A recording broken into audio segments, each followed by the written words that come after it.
Salve a todas, salve a todos. 6 de setembro de 2022. Estamos aqui fazendo mais uma gravação.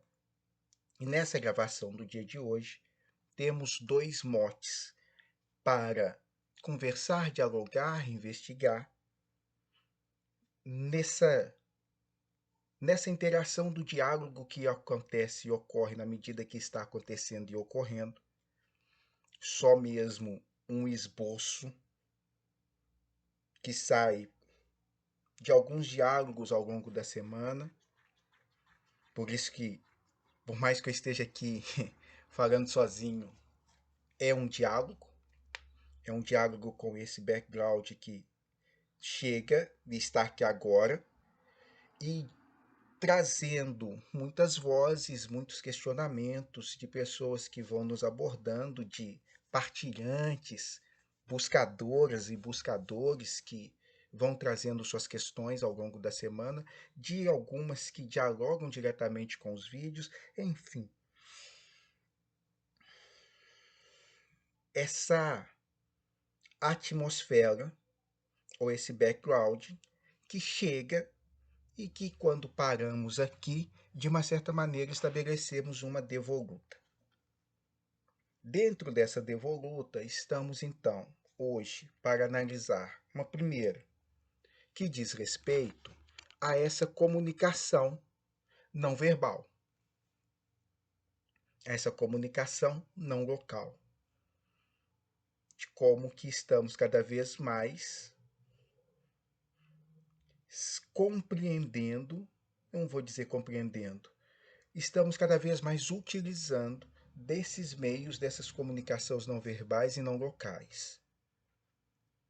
Sempre por esse duplo viés, tecnológico, intuitivo e uma auxiliando, quando se auxilia e não se exclui, a outra.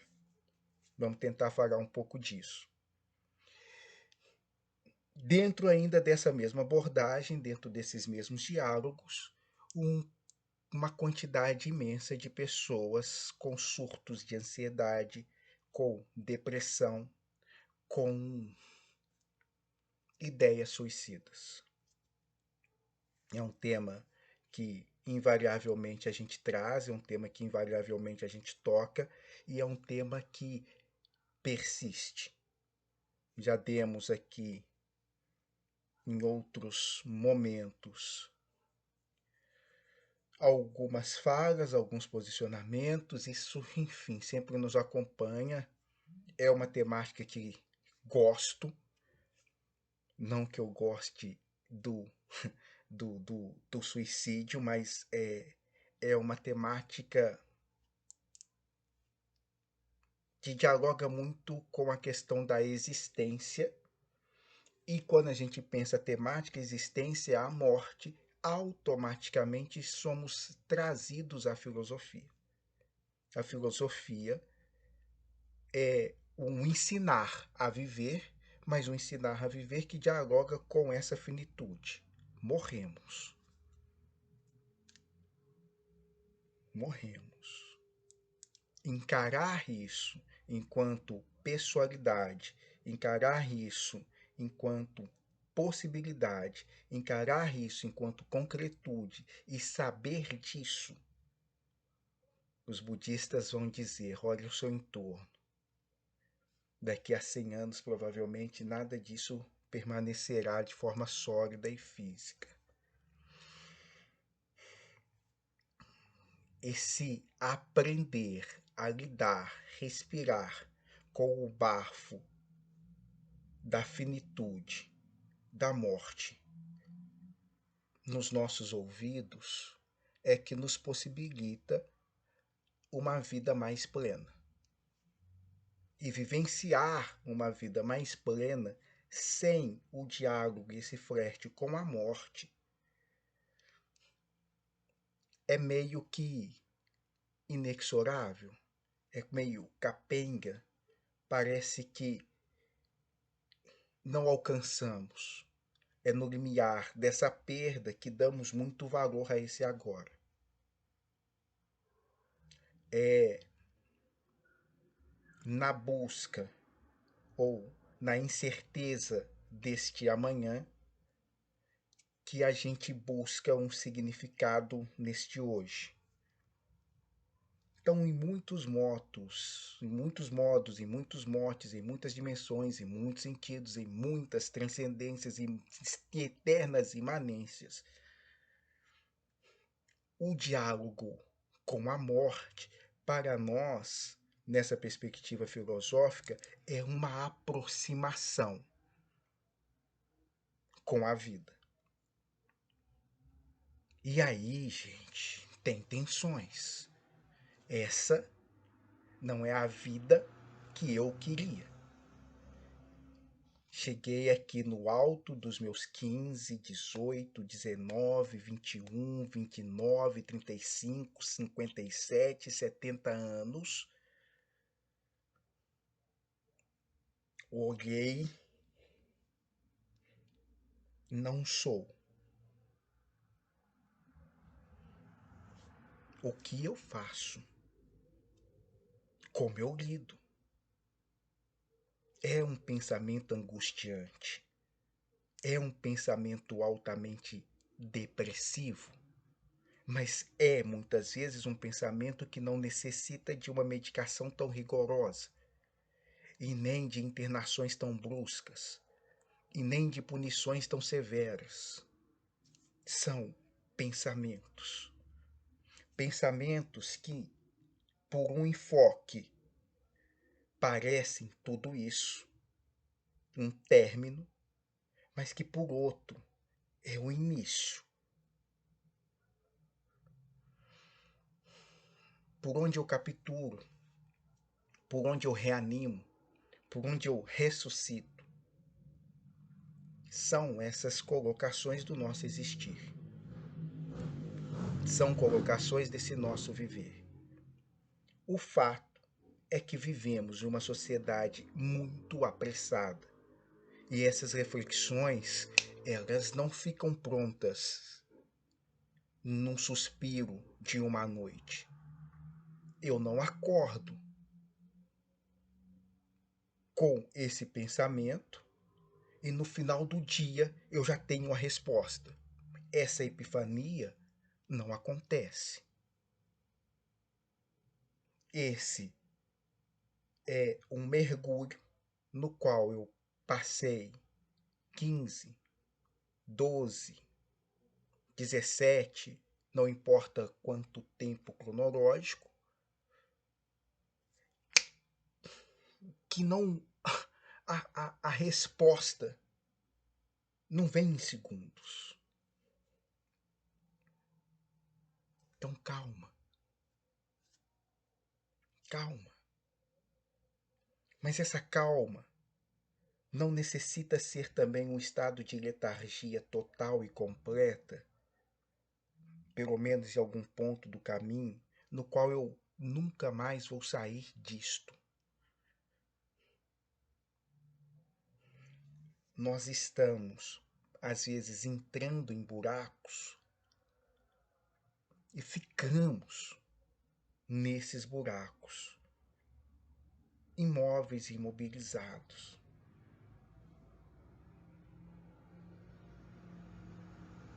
Ótimo. Processa um monte de coisa em imobilidade.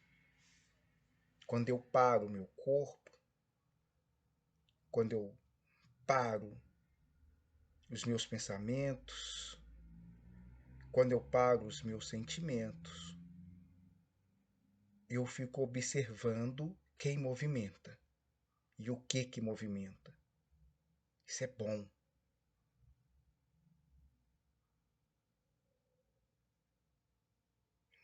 Mas se a gente tenta movimentos muito bruscos, nesse estar parado, se levanta acreditando que você é esse pensamento, que você é esse sentimento, que você, por vezes, é até este corpo. E é. mas não é. Olha que absurdo o que a gente está falando. Mas se você está próximo desse estado, você tem mais condições de compreender o que eu estou dizendo. E eu estou dizendo para vocês que estão neste estado.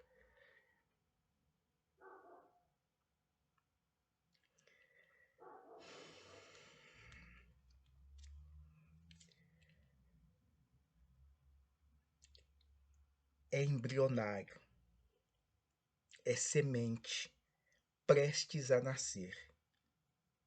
Mas diferentemente do processo da semente, que adormece em si, dos minerais que estão adormecidos por vezes em si, em nós, enquanto humanos, temos a capacidade de compreender o nosso próprio processo de fim. Temos a dimensionalidade mínima de perceber coisas que nos apavoram. Nós falamos desse silêncio, desse escuro, e de como que emerge fantasmas de dentro da gente. De como a gente ouve mesmo coisas à nossa volta. E de como a gente se cristaliza,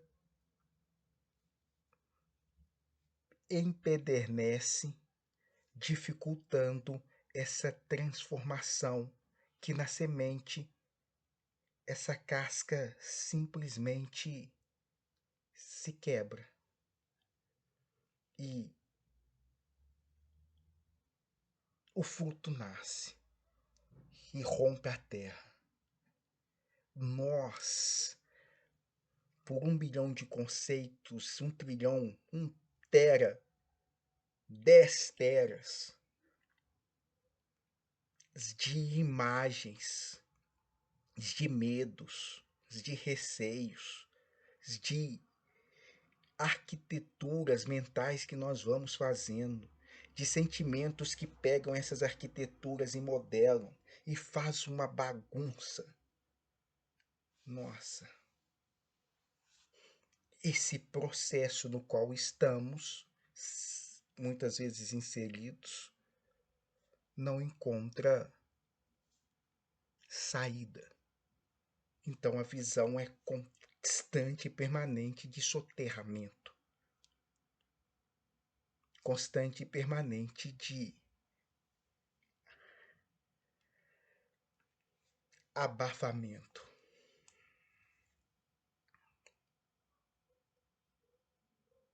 E a gente daqui de fora falando assim, só levantar. Levanta. Levanta e vem.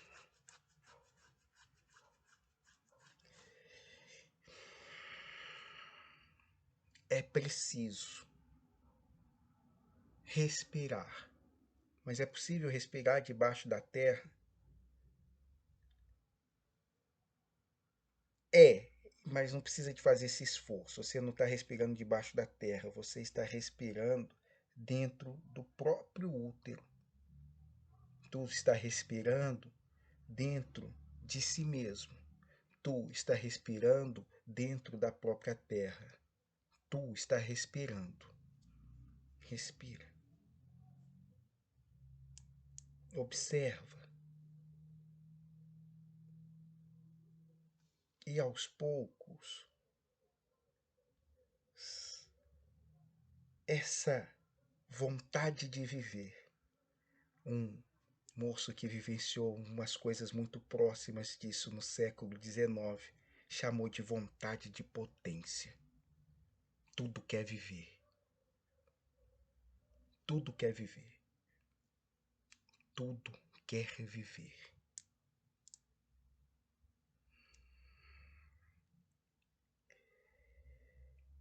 Essa vontade vai convergindo para determinados pontos, para um ponto, para um lugar, e ali rompe.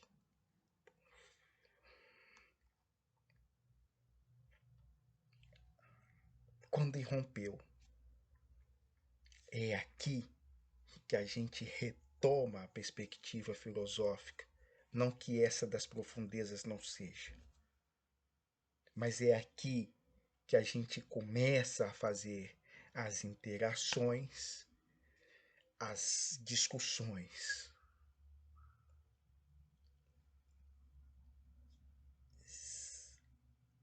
Porque no nosso caminho e pelo nosso desenho, a depressão é uma fraqueza do indivíduo, é uma vulnerabilidade do indivíduo, é um erro, um equívoco desse indivíduo não querer viver. Afinal de contas, somos uma sociedade tão maravilhosa, tão respeitadora, tão acolhedora. Por que alguns de vocês não querem estar diante de nós? Que absurdo!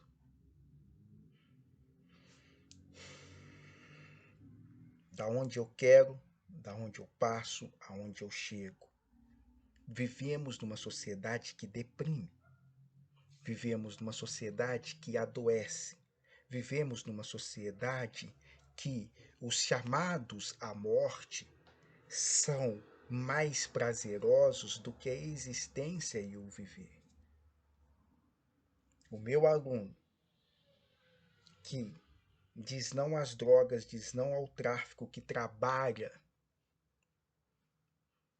40, 50, 60 horas semanais, estuda, mas não tem dinheiro para comprar a calça da marca, para andar com a moto bacana, para às vezes pagar a passagem de um ônibus. Muitas vezes as meninas não olham para ele. Quando ele chega nas lojas, as vendedoras não olham para ele. Aí tem o outro. Vive do crime. Nada contra o crime. Em situações parecidas, em aquelas circunstâncias, eu estaria ou seria esses. Estão longe aqui de. Mas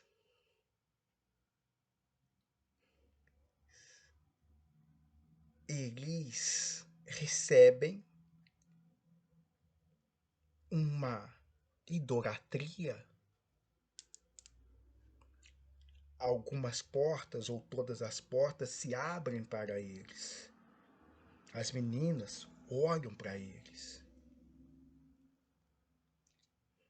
As meninas, é mesmo, menina que ele gosta, que ele queria casar. E que a menina às vezes olha pro cara e fala assim, não, você não tem, velho. E ele não tem mesmo. Ele só é. Ele ainda não tem. Vai vir a ter. Mas nem perto, nem trabalhando 40, 70 horas por dia durante 30, 40, 50 anos. O que esses caras conseguem num curto intervalo de tempo. Ele nunca vai ter isso. Ele tem outras coisas. Isso ele não vai ter.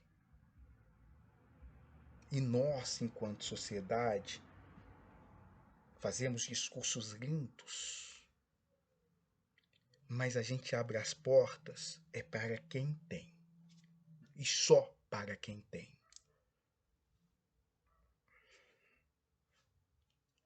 Esses caras estão deprimidos. Eles recebem não uma vez.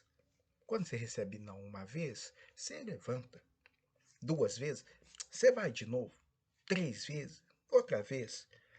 Eles viram os nãos na porta dos pais, eles veem os sims na porta dos amigos, dos familiares, convivem juntos, do mesmo barraco, é no mesmo quintal, é na mesma viela, tá tudo ali. E ele faz a aposta todos os dias no sim. E nós, enquanto sociedade, replicamos todas as vezes um não. Sem ter, você não é. Um mote. Nós aqui, discursivos, maravilhosos. Por que vocês não querem viver? Por que vocês não querem estudar? Por que vocês... O outro é religioso. Ele tem vocação. Ele tem uma conexão linda com o divino. Mas ele gosta de menino. Ele já pensou em todas as possibilidades. Ele sabe que isso é pecado. Foi falado para ele, ele conhece a Bíblia, ele conhece a palavra. Ele sabe que aquilo é pecado. Ele vai na igreja e escuta.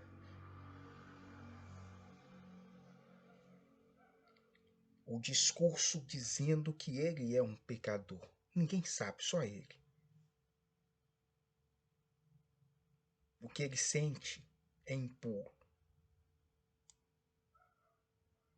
O que está dentro dele é imoral. E a coisa que ele mais ama é chegar próximo de Deus. E eles estão falando que o que ele é nunca vai aproximar de Deus.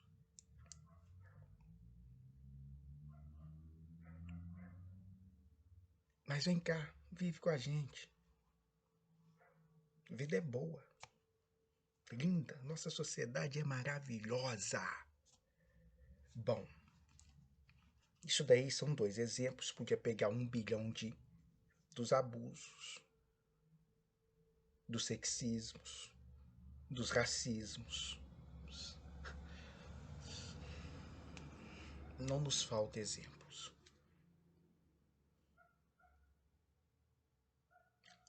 A maioria apostando na vida. E a maioria esperando encontrar outras pessoas que também apostam na vida.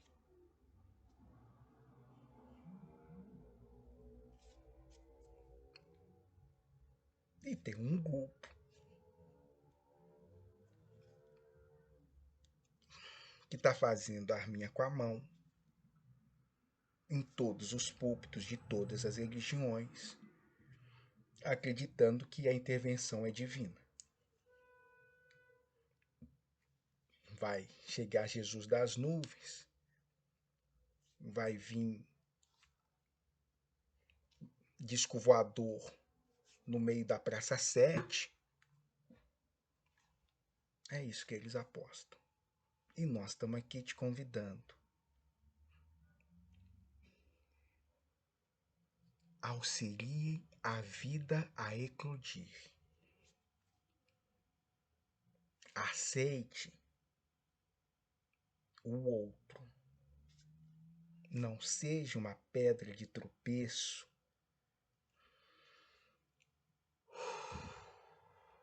Nesse chamado deste outro.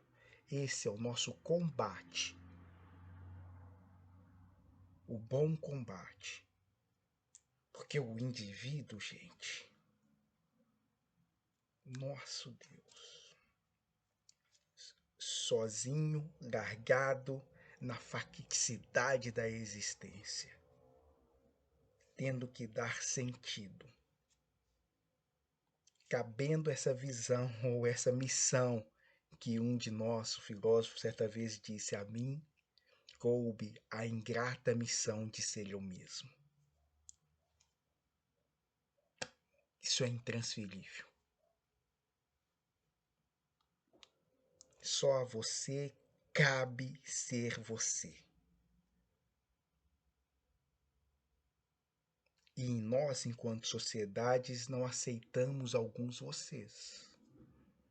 E se essas pessoas se falsificam, se vestem de outras, a gente as acusa. Se elas são elas mesmas, a gente as apedreja.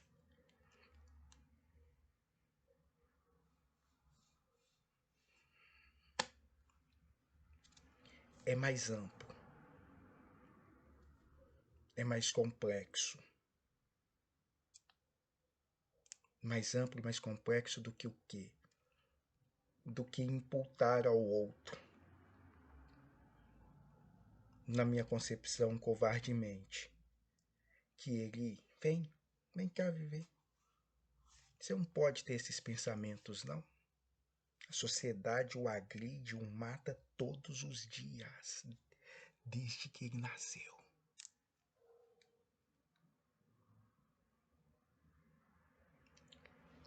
Todos os dias. E a gente com Bíblia debaixo do braço, a gente com terço na outra mão, a gente com arruda e guiné na orelha, promovendo e fazendo isso com o outro.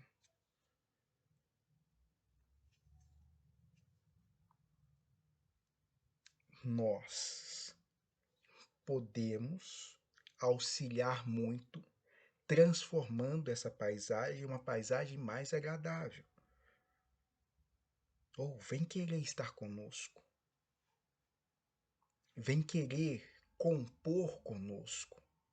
Vem querer fazer parte conosco. Poxa vida. Mas isso é social. Isso não é só o indivíduo.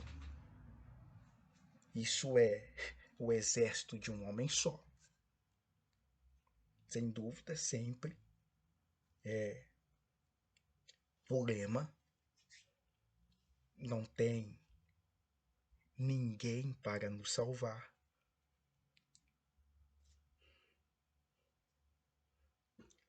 Não tem.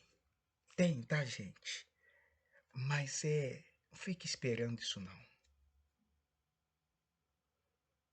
Vai ao encontro. Mas sozinho eu não dou conta. Então a gente tem nós por nós.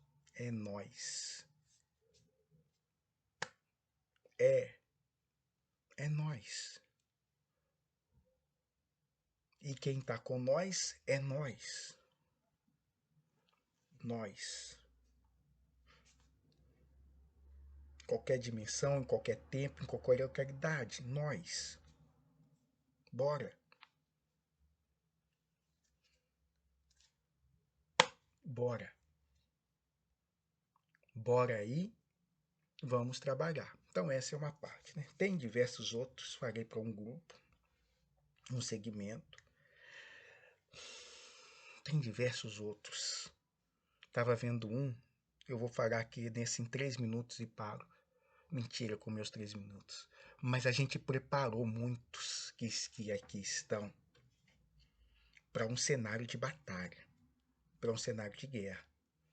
Nós preparamos algumas pessoas e algumas pessoas vieram de lugares muito lindos, muito bonitos, para nos auxiliar nessa transição e nessa travessia. E a gente as preparou para catástrofes. Era o que estava nos esperando. E aqui a gente está conseguindo fazer, por mais louco que seja, um processo de transição de uma maneira mais suave. Nós, apesar de todos os absurdos, apesar de isso tudo que nós somos, conseguimos equalizar e suavizar muito das dores que estavam aí para vir acontecer. Não que não haja dores, elas estão vindo, mas numa intensidade muito menor do que a programada e a esperada, e por alguns até desejada. Então, esses caras que foram forjados e treinados para esses grandes combates, eles estão tudo aqui. perdeu sentido, velho. Tem mais.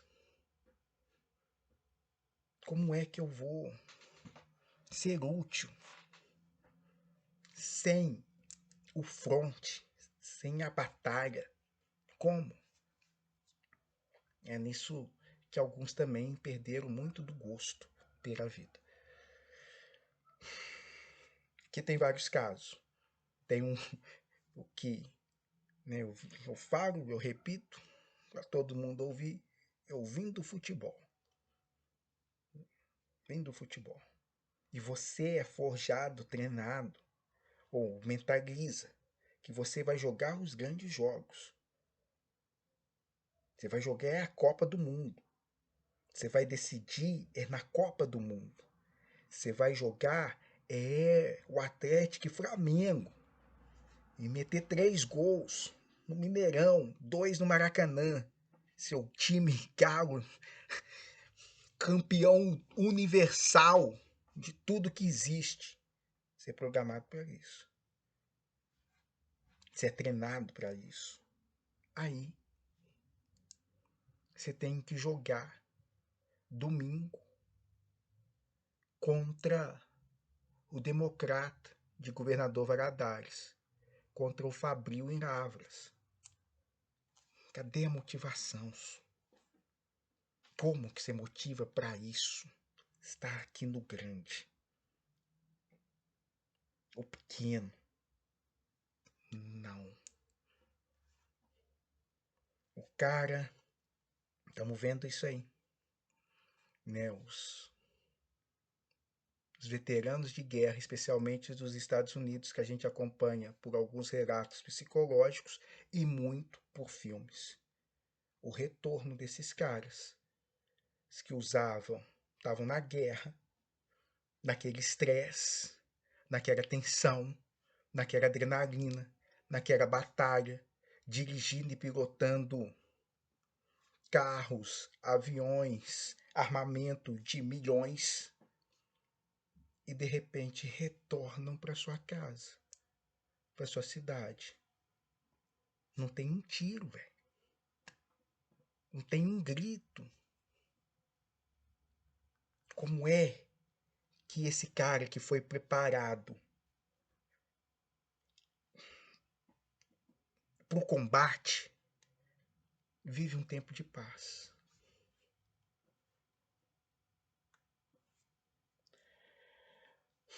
Quer morrer também. Perdeu sentido.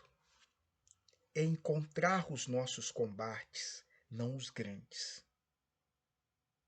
Os grandes talvez não apareçam mais, mas o seu pequeno combate é a emersão dessa vontade de potência.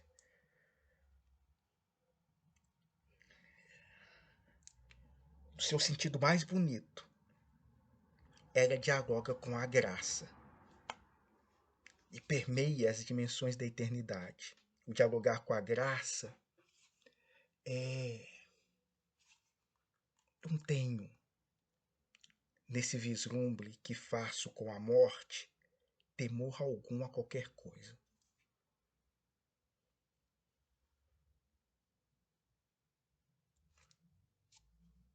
Medo do quê? Medo de quem? Medo do senhor que não gosta da minha pele?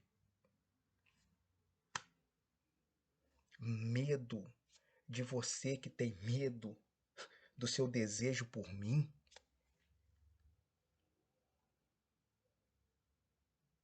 Medo da minha condição social?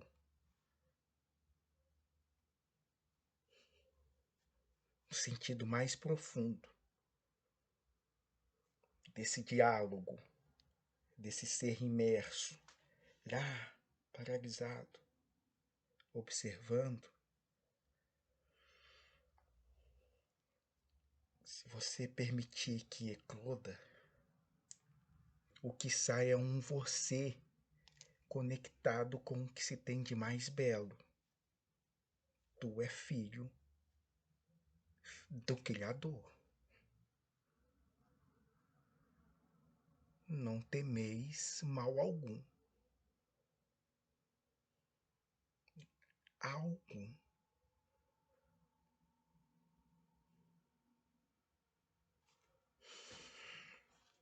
Processos, dinâmicas, imersões.